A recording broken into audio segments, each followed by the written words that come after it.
Hello everyone, कैसे हो आप सब। तो चलिए, आज हम आ चुके हैं हमारे 7th वीडियो पे। हमारी जो सीरीज चल रही है रिसर्च एनालिस्ट। इसमें लास्ट टाइम हमने सीखा था इंडाइसेस के बारे में और आज हम उसके आगे बढ़ेंगे। सी गाइस, लास्ट टाइम हमने ये जो इंडाइसेस था ये कवर अप किया था। इसमें हमने जाने थे कि जो इंडाइसेस होते हैं उसका एक्चुअल में यूज़ क्या होता है, राइट। तो हमें पता चला था कि इंडाइसेस से हमें मार्केट का सेंटीमेंट पता चलता है। अगर वो सेक्टोरियल इंडाइस है तो पता चलता है ओवरऑल वो सेक्टर कैसा परफॉर्म कर रहा है, राइट। अगर वो ओवरऑल किसी इकोनॉमी का, जैसे इंडिया के दो मेजर इंडेक्स की बात करूँ जो नेशनल लेवल पे हैं, कि बॉम्बे स्टॉक एक्सचेंज और एक है नेशनल स्टॉक एक्सचेंज, तो उनके परफॉर्मेंस से पता चलता है कि ओवरऑल इंडियन मार्केट कैसा परफॉर्म कर रहा है। ये था हमारा इंडाइसेस। अब आज हम पढ़ने वाले हैं अबाउट म्यूचुअल फंड यूनिट्स। तो चलिए शुरू करते हैं। सो म्यूचुअल फंड्स, इसे इशू कौन करता है? म्यूचुअल फंड को म्यूचुअल फंड हाउस इशू करता है। अब ये म्यूचुअल फंड हाउस क्या होता है? गाइस, मैं कुछ म्यूचुअल फंड हाउस के नाम बता रहा हूँ, आप एक बार ज़रूर उनके बारे में सर्च कीजिएगा। ICICI prudential asset management company. ये जो है एक म्यूचुअल फंड हाउस है। सिमिलरली टाटा एएमसी हो गया, फिर अपना एचडीएफसी एएमसी हो गया। AMC stand for asset management company. तो ये जो कंपनीज होती हैं ये म्यूचुअल फंड सर्विसेज, मतलब ये म्यूचुअल फंड्स को लॉन्च करते हैं। फिर इसमें इन्वेस्टर्स कौन होते हैं? तो म्यूचुअल फंड्स के अंदर इंस्टीट्यूशनल इन्वेस्टर्स भी आ सकते हैं इन्वेस्ट करने के लिए, और रिटेल इन्वेस्टर्स या तो इंडिविजुअल इन्वेस्टर्स भी उसमें इन्वेस्टमेंट कर सकते हैं। मतलब म्यूचुअल फंड के अंदर कोई भी इन्वेस्टर इन्वेस्ट कर सकता है। There is no restriction for anyone. और मीडियम, मीडियम क्या होता है म्यूचुअल फंड में इन्वेस्ट करने के लिए? आप डायरेक्टली म्यूचुअल फंड की वेबसाइट से भी जा कर के उस फंड में इन्वेस्ट कर सकते हो। अदरवाइज अगर आप कोई ब्रोकर का ऐप यूज़ करते हो, जैसे ग्रो एप्लीकेशन हो गया, जीरोधा हो गया, राइट, तो आप ब्रोकर के थ्रू भी मतलब किसी एप्लीकेशन के थ्रू भी इन्वेस्ट कर सकते हो। रेगुलेटर म्यूचुअल फंड्स को कौन रेगुलेट करता है? म्यूचुअल फंड को इंडिया में सेबी रेगुलेट करता है। तो चलिए, अब म्यूचुअल फंड का यहाँ पे जो डेफिनेशन दिया हुआ है, अब एक बार हम उससे रीड कर लेते हैं। Mutual funds are investment vehicle that pool together the money contributed by investors, which the fund invests in a portfolio of security that reflect the common investment objective of the investors. Great. तो mutual fund में क्या होता है ना, fund house एक objective बताते हैं, लेकिन किसी भी फंड को लॉन्च करने से पहले म्यूचुअल फंड हाउस बताता है कि ये फंड करेगा क्या। चलो मैं मान करके चलता हूँ कि एक equity fund ICICI prudential AMC में लॉन्च किया, ठीक है। इक्विटी फंड लॉन्च किया। अब इक्विटी फंड के अंदर फंड हाउस बता रहा है कि ये जो हमारा है ये आईसीआईसीआई प्रूडेंशियल का ब्लू चिप फंड है।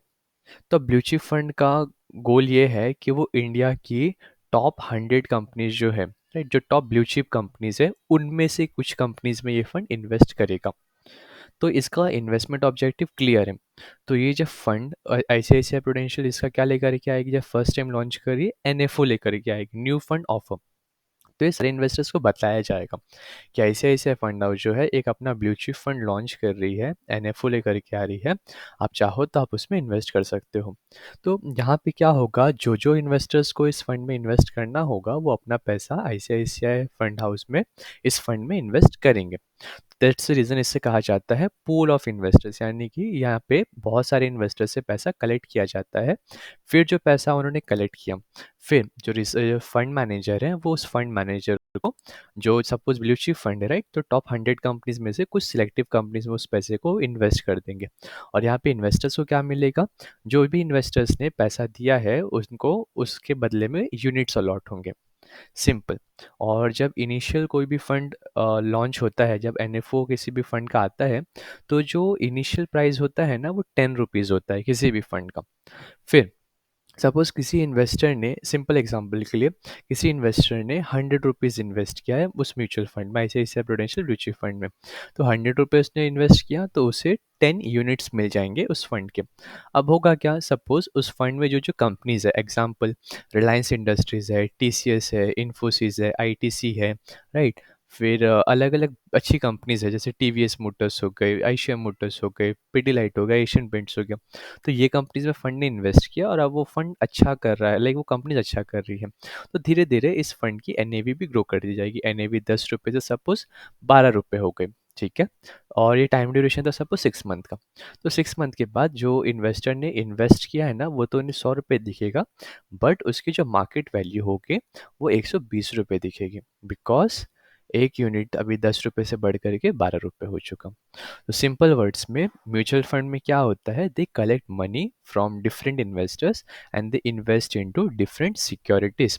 और जो फंड है उसका जो ऑब्जेक्टिव पहले से प्री डिटरमाइंड होता है। ऐसा नहीं होगा कि फंड ब्लू चिप फंड है और वो बहुत सारा पैसा स्मॉल कैप कंपनीज में इन्वेस्ट कर रहे हैं। ऐसा नहीं हो सकता है कि सपोज एक ब्लू चिप फंड है, 80% पैसा लार्ज कैप में डाल रहे हैं, 5-6% वो स्मॉल कैप में डाल रहा है थोड़ा एक्सपोजर के लिए। बट ऐसा नहीं होगा कि ब्लू चिप फंड नाम है बट वो 80% स्मॉल कैप में डाल रहे हैं।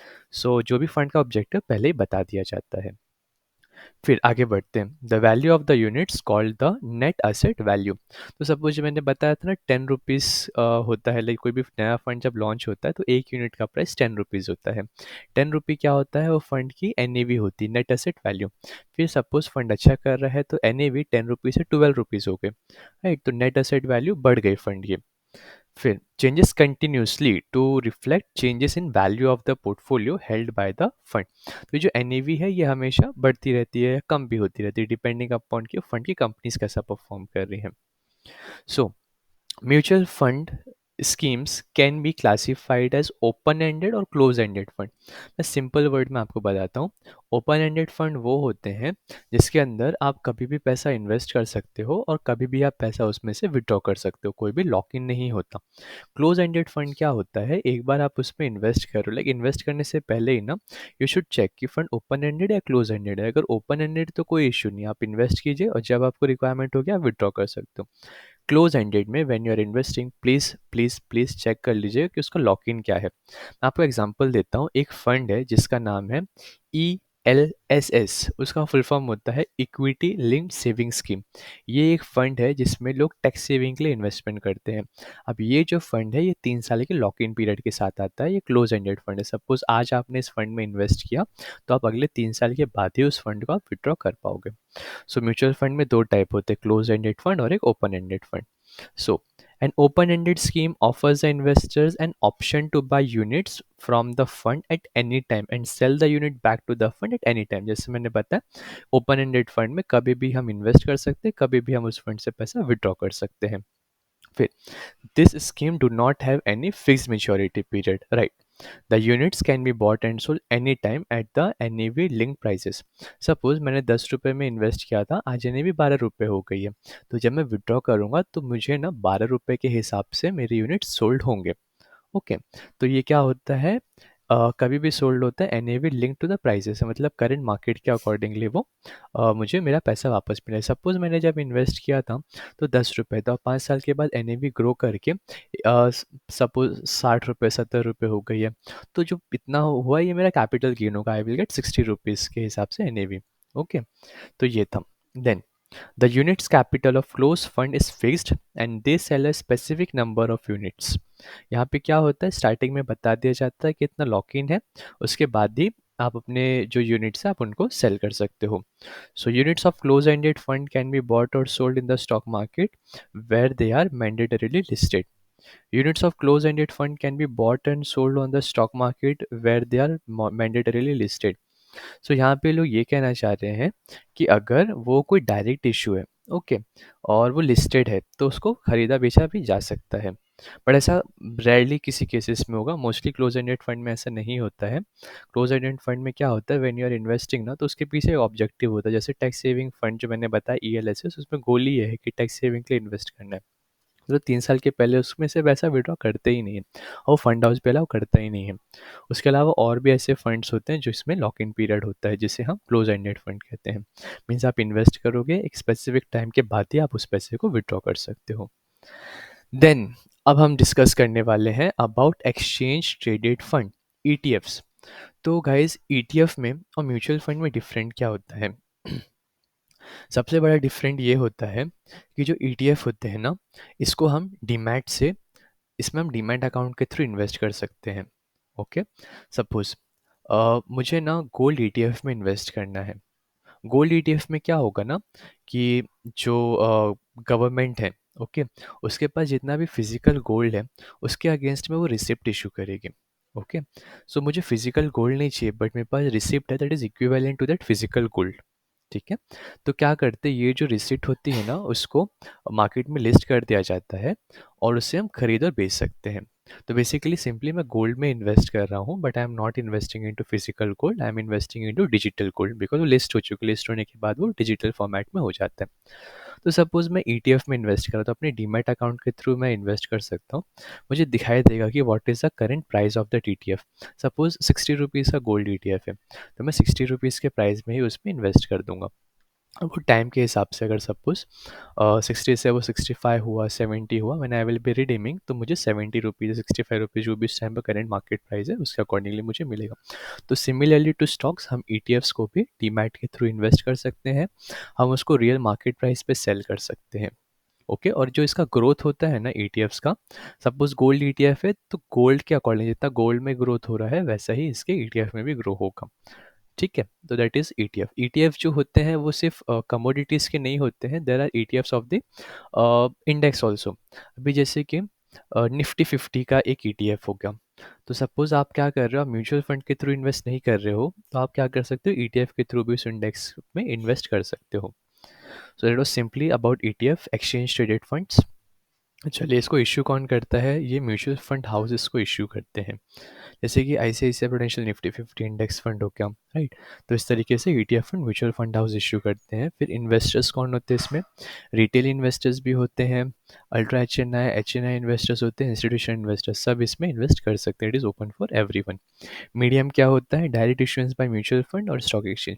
अब ये तो स्टॉक में लिस्टेड है भाई, तो इसको हम स्टॉक एक्सचेंज से खरीद और बेच सकते हैं, और अगर हम म्यूचुअल फंड की वेबसाइट से भी जाकर के हम उसे खरीद और बेच सकते हैं। रेगुलेटर कौन होता है, इसमें भी सेबी रेगुलेटर होता है। चलिए, exchange traded fund ETF is an investment vehicle that invest fund pooled by investors to track an index, a commodity, example gold, और a basket of asset। तो ETF में क्या होता है, अगर सपोज जैसे निफ्टी 50 है, ठीक है, निफ्टी 50 का अगर आप देखोगे करंट जो प्राइस चल रहा है, इट इज़ 25,000 के अराउंड अभी निफ्टी 50 चल रहा है। तो ये जो इंडिया इंडेक्स है ना, इसमें भी निफ्टी 50 के अकॉर्डिंगली ही कंपोजिशन होंगे स्टॉक्स के, वेटेज उतना ही होगा, बट इसका जो प्राइस है वो कम होगा, अराउंड 250। डिपेंड करता है कि आप कौन से फंड हाउस का ईटीएफ ले रहे हो। ओके, सो ये सिंपल है, जिसके पास ज़्यादा पैसा नहीं है, बड़ा अमाउंट नहीं है, तो सिमिलरली इंडेक्स फंड में इन्वेस्ट कर सकता है। अगर निफ्टी 50 का इंडेक्स आप ले रहे हो, तो जैसा निफ्टी 50 परफॉर्म करेगा वैसा इसका ईटीएफ परफॉर्म करेगा। अगर आप गोल्ड ईटीएफ ले रहे हो, तो जैसा गोल्ड परफॉर्म कर रहा है वैसे आपका गोल्ड ईटीएफ परफॉर्म करेगा। अगर आप सिल्वर ईटीएफ ले रहे हो, तो जैसे सिल्वर परफॉर्म कर रहा है वैसे आपका सिल्वर ईटीएफ परफॉर्म करेगा। अगर आप स्मॉल कैप इंडेक्स का ईटीएफ ले रहे हो, तो जैसे स्मॉल कैप इंडेक्स परफॉर्म करेगा वैसे आपका स्मॉल कैप ईटीएफ परफॉर्म करेगा। कैसे इसमें इन्वेस्ट कर सकते हैं, डीमैट के थ्रू आप इन्वेस्ट कर सकते हो। इसको जब आप सेल करोगे तो सिमिलरली स्टॉक्स की तरह आपको कितने सेल, इसमें आपको क्वांटिटी में खरीदना पड़ता है, क्वांटिटी में या बेचते हो, मतलब एक क्वांटिटी 1, क्वांटिटी 2, क्वांटिटी 3, वैसा लॉट वाइज भी आप कर सकते हो, और एक इंडिविजुअल क्वांटिटी वाइज भी आप इसमें इन्वेस्टमेंट कर सकते हो। ठीक है, it is similar to an index fund in sense its portfolio reflect the index it tracks. जो निफ्टी 50 में 50 कंपनी है, वही निफ्टी 50 के ईटीएफ में 50 कंपनी होंगे। Okay, but unlike the index fund, the units of the ETF are listed and traded in demat from on stock exchange, and the prices changes continuously to reflect changes in the index or commodity prices। इसके भी prices continuously change होते रहते हैं। जैसे Nifty 50 परसों 24,000 रुपये था, आज 25,000 के पास आ चुका है। तो सिमिलरली इसका जो ETF है वो भी, इसमें भी ऐसे सेम प्राइस चेंजेस आपको देखने मिले। थोड़ा बहुत डिफरेंस होगा, बट मोस्टली जितना परसेंटेज से वो ग्रो कर रहा है मार्केट, वैसे ही इनके ETF में भी उतना ही डिफरेंस आ जाता है। ETFs provide the diversification benefits of an index fund as well as the facility to buy or sell at real time prices, even one unit of the fund, right। तो इसमें क्या benefit मिलता है, index fund का benefit मिला है, जैसे मैंने बताया 25,000 के इंडेक्स फंड में आपको इन्वेस्ट करने की ज़रूरत नहीं, आप उसका एक ETF ले सकते हो, कंपेरेटिवली उसका प्राइस कम होगा, आप इसको क्या कर सकते हो, बाय और सेल कर सकते हो रियल टाइम प्राइजेस पे। ठीक है। इनफैक्ट अगर आपके पास ₹250 है तो आप एक एक यूनिट सपोज़ 250 का कोई निफ्टी 50 का ईटीएफ है तो आप वो एक यूनिट भी खरीद सकते हो। सो इसमें क्या है छोटे अमाउंट से भी आप शुरुआत कर सकते हो। Since ETF is passively managed portfolio, its expense ratio are typically lower than that of the mutual fund scheme. अभी पुट एक्सपेंस रेशियो क्या होता है बेसिकली? एक्सपेंस रेशियो ये होता है जो फंड को मैनेज करने के लिए जो भी फीस लगती है, ठीक है? सपोज़ फंड मैनेजर की फ़ीस हो गई या जो भी हम सिक्योरिटीज़ खरीद रहे हैं, बेच रहे हैं तो ट्रांज़ैक्शन कॉस्ट हो गया, रिसर्च की कॉस्ट हो गई, राइट? ऑपरेशनल कॉस्ट हो गई, इंफ्रास्ट्रक्चर कॉस्ट हो गई, तो ये सारी चीज़ एक्सपेंस रेशियो के अंदर ही ऐड हो जाती है। तो इसमें क्या होता है ना, पैसिवली मैनेज म्यूचुअल फंड है, यहाँ पे एक्टिवली कुछ करना नहीं पड़ रहा है फंड मैनेजर को। तो इसलिए क्या होता है यहाँ पे जो कॉस्ट होती है एक्सपेंस रेशियो वो भी लोअर होता है as compare to mutual fund scheme. चलिए, so we are done with mutual funds, we are done with ETFs और अब हम आ चुके हैं 2.2.7 that is hybrid structured products में। तो यहाँ पे सबसे फर्स्ट चीज़ है प्रेफरेंस शेयर्स। बहुत बार आप लोग ने सुना होगा, मैं फटाफट से इसको रीड कर देता हूँ just. Preference shares, as the name indicate, are a special kind of equity shares which have preferential preference over common ordinary equity share at the time of dividend and at the time of repayment of capital in the winding up of the company. Simple, preference share holders को preferential rights मिलती है कब? जब company dividend declare कर रही है या जब कंपनी वाइंड अप हो रही है यानी बंद हो रही है। तो उन्हें डिविडेंड जो है वो इक्विटी शेयर होल्डर से पहले दिया जाता है और जब कंपनी बंद हो जाएगी तो उस टाइम पे भी जो पेमेंट ऑफ कैपिटल होगा वो पहले प्रेफरेंस शेयर होल्डर्स होगा, बाद में जो बचेगा वो इक्विटी शेयर होल्डर्स को मिलेगा। They have some features of equity and some feature of debt instrument, ठीक है। तो कुछ इसमें इक्विटी के फीचर्स होते हैं, कुछ डेट के फीचर्स होते हैं।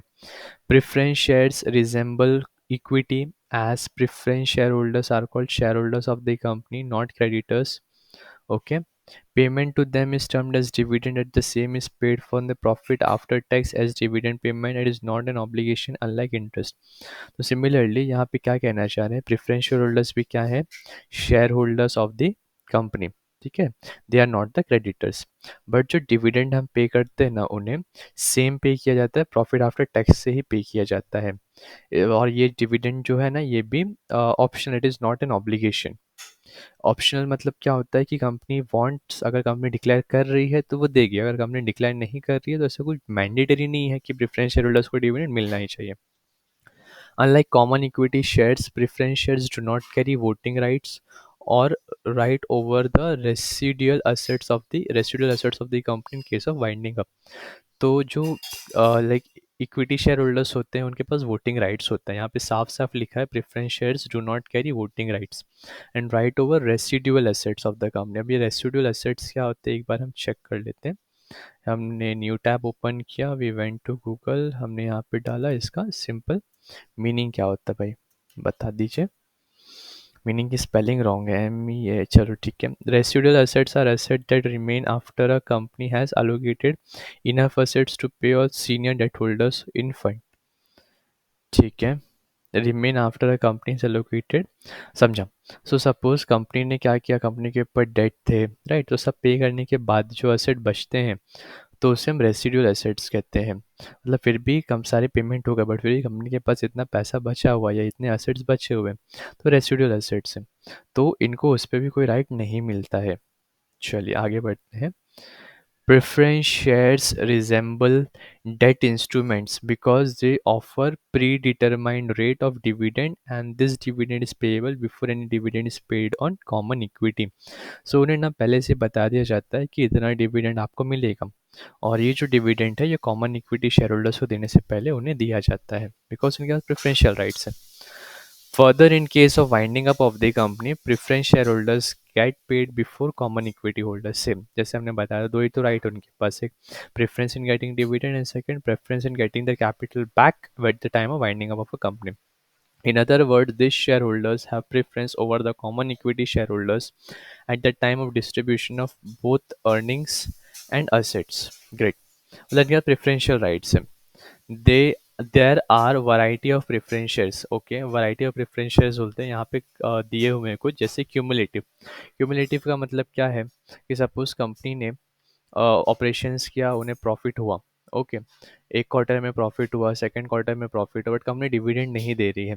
थर्ड क्वार्टर में प्रॉफिट हुआ, कंपनी ने डिविडेंड डिक्लेयर किया। अगर ये क्यूमुलेटिव प्रेफरेंस शेयर होल्डर्स है तो फर्स्ट क्वार्टर का, सेकंड क्वार्टर का, थर्ड क्वार्टर का कंबाइन करके इन्हें दे दिया जाएगा। तो यहाँ पे लिखा हुआ है अनपेमेंट डिविडेंड इज कैरीड फॉरवर्ड, यानी फर्स्ट और सेकंड का कैरी फॉरवर्ड होगा और जब भी पे किया जा रहा है वो एक साथ में उन्हें पे हो जाएगा। Non cumulative unpaid dividend lapse, ये नॉन क्यूमुलेटिव में क्या होगा कि फर्स्ट एंड सेकंड क्वार्टर का नहीं दिया तो नहीं मिलेगा, थर्ड क्वार्टर में जब कंपनी डिक्लेयर करे तो आपको थर्ड क्वार्टर का मिल जाएगा। कन्वर्टिबल, पार्टली और फुली एक्सेट्रा, तो अगर सपोज कोई प्रेफरेंस शेयर्स है वो हो सकता है आगे जा कर के आधे प्रेफरेंस रहे और आधे इक्विटी में कन्वर्ट हो जाए, या तो फुली प्रेफरेंस शेयर्स इक्विटी में कन्वर्ट हो जाए, तो ज़्यादा वैरायटी ऑफ प्रेफरेंस शेयर्स। चलिए, अब हम आ जाते हैं 2.2.7 कन्वर्टिबल डिबेंचर्स एंड बॉन्ड्स। तो ये भी काफ़ी इंटरेस्टिंग है, फटाफट से हम इसे कंप्लीट कर लेते हैं। Convertible debentures are debt instruments that be converted into equity shares of the company at a future date. Simple debentures है बट वो कन्वर्टिबल है, तो आगे जा कर के वो कंपनी के शेयर्स में, इक्विटी शेयर्स में कन्वर्ट हो सकते हैं। This security has features of both debt and equity. Definitely देखियो, फीचर्स एंड बोथ है डेट एंड इक्विटी का रीज़न कि डिबेंचर है तो इस वजह से वो डेट इंस्ट्रूमेंट है, बट इक्विटी का भी उसके अंदर फीचर है बिकॉज वो आगे जाकर के इक्विटी में कन्वर्ट हो सकते हैं, राइट। तो इक्विटी के जितने बेनिफिट्स है वो मिलेंगे। इट पे पीरियोडिक कूपन यानी interest just like any other debt instrument till conversion, जब तक वो कन्वर्ट नहीं हो जाता तब तक डिबेंचर के ऊपर इन्वेस्टर्स को इंटरेस्ट मिलता रहेगा। And at a predetermined time, and at a predefined time, this instrument may get converted into equity shares. फिर जो टाइम इशू कर देता जब बताया गया था कितने टाइम के बाद ये डिबेंचर्स इक्विटी में कन्वर्ट हो जाएंगे, तो वो कन्वर्ट हो जाएंगे। फिर उसके बाद क्या मतलब जब वो टाइम आ जाएगा फिर वो कन्वर्ट कर दिए जाते हैं इक्विटी शेयर्स में। This debentures may be of different kinds, तो यहाँ पे इन्होंने तीन टाइप के डिबेंचर्स की बात की है। Fully convertible debentures, partly convertible debentures और ऑप्शनली कन्वर्टिबल डिबेंचर्स। मैं सिंपल वर्ड्स में आपको बताता हूँ, फुली कन्वर्टिबल क्या है, प्री डिटरमाइंड टाइम के बाद में अब वो पूरे के पूरे डिबेंचर्स इक्विटी शेयर्स में कन्वर्ट हो रहे हैं। पार्टली यानी कि पोर्शन ऑफ डिबेंचर जो है वो इक्विटी में कन्वर्ट होगा, रेस्ट जो है वो डिबेंचर ही रहेगा। फिर ऑप्शनली कन्वर्टिबल डिबेंचर, यहाँ पे ऑप्शनल है कि जो इन्वेस्टर है वो चाहे तो अपने डिविडेंड को कन्वर्ट करवा डिबेंचर को कन्वर्ट करवा सकते हैं, या तो वो चाहे तो उसे एज ए डिबेंचर ही रख सकते हैं और उसके ऊपर वो इंटरेस्ट को एंजॉय कर सकते हैं। The issuer specify the detail of the conversion at the time of making the issue itself. This will generally include, मतलब जब वो इशू किए जाते हैं उसी वक्त में सारी चीज़ें वहाँ पे मेंशन कर दी जाती हैं कि कैसा होगा। क्या क्या मेंशन होता है उस टाइम पे कि डेट ऑन विच और बिफोर द कन्वर्जन में बी मेड, तो कौन सी डेट को कन्वर्जन होगा वो उस टाइम पे इशू की बताया जाता है। रेशियो ऑफ कन्वर्जन, अगर पार्टली कन्वर्टिबल डिबेंचर है तो रेशियो में बता दिया जाता है। रेशियो क्या होता है, the number of shares that the investor will be eligible to get for each debenture, तो पहले ही मेंशन कर दिया जाता है। Price at which the shares will be allotted to the investors on conversion, किस प्राइस पे उन्हें शेयर्स अलॉट होंगे, right. Usually is at the discounted price to the market, discount to the market price, मतलब उन्हें सस्ते में मिलता है एज पर compare to current market price. Portion of debentures that will be converted into equity share in case of partly convertible debentures, same ये है। जो रेशियो और पोर्शन में क्या होगा, अच्छा, रेशियो यानी कि कितने नंबर ऑफ शेयर्स इन्वेस्टर्स को मिलेंगे, ठीक है, और पोर्शन में क्या होगा कि कितना परसेंटेज जो है वो उनका कन्वर्ट होगा। ये सारी चीज़ें वहाँ पे मेंशन की होती, कब, जब वो इशू किए the issuer specific detail of the conversion at the time of making the issue itself, जब वो इशू किया जाता है तब ये सारी चीज़ें उसमें मेंशन होती हैं। अब इसका एडवांटेज क्या होता है, the advantage the issuer of convertible debenture lies in the fact convertible debenture usually have a low coupon rate than pure debt instrument, भाई उसका तो इंटरेस्ट बच रहा है, उसे कम पे करना है, right. This is because the yield to the investor in such debenture is not from coupon alone but also the possibility of capital appreciation in the investment once the debentures are converted into equity shares. Because उन्हें interest तो मिल ही रहा है, कम कम में क्यों लोग इसमें invest करते हैं, बिकॉज में दो बेनिफिट है उनका। एक, इंटरेस्ट तो उनको मिल ही रहा है कूपन के तौर पे, दूसरा जब वो इक्विटी में कन्वर्ट होंगे तो उन्हें कैपिटल एप्रिसिएशन भी मिलेगा। Moreover, the issuer does not have to repay the debt on maturity since shares are issued in lieu of repayment। ठीक है, उसको वापस पे करना ही नहीं है बिकॉज वो जो पैसे थे उसके लाइक जो उसने लोन लिया था वो अब जा करके उसके इसमें कन्वर्ट हो चुके हैं इक्विटी शेयर्स में। लुई ऑफ रीपेमेंट का मतलब क्या होता है ये एक बार सिंपल वर्ड्स में समझ लेते हैं।